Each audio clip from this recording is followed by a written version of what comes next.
क्या होगा अगर किसी ने समाज के बनाए पवित्रता के मापदंड को चुनौती देने की ठानी? ये कहानी है तारा की, जो एक छोटे से गांव में पली बढ़ी, जहां लोगों के अनुसार एक औरत की इज्जत सिर्फ उसके शरीर में बसती है। एक छोटी सी गलती, एक अफवाह या किसी का झूठा इल्जाम, और समाज तुरंत उसकी पवित्रता पर सवाल खड़े कर देता। एक दिन तारा के बारे में एक अफवाह उड़ी कि उसने किसी लड़के से बात की थी। गांव के लोगों ने उसे दोषी मानते हुए तुरंत उस पर उंगलियां उठानी शुरू कर दी। हर कोई उसे ताने मारने लगा। तेरी पवित्रता तो अब खत्म हो गई। तारा ने कुछ दिन ये सब चुपचाप सहा, पर फिर उसकी सहन शक्ति जवाब दे गई। एक दिन गांव के बीचों बीच खड़ी होकर तारा ने सबको ललकारा।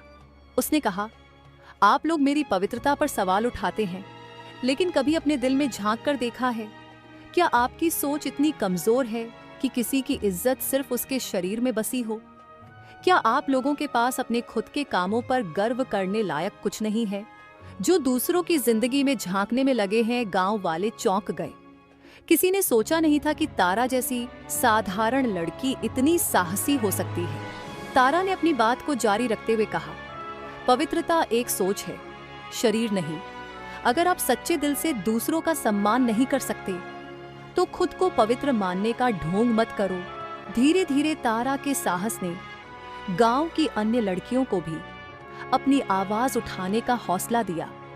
अब लोग अपनी सोच पर सवाल उठाने लगे, और तारा की ये बात सभी के दिलों में घर कर गई कि सच्ची पवित्रता आत्मा में होती है, न कि किसी बाहरी दिखावे में।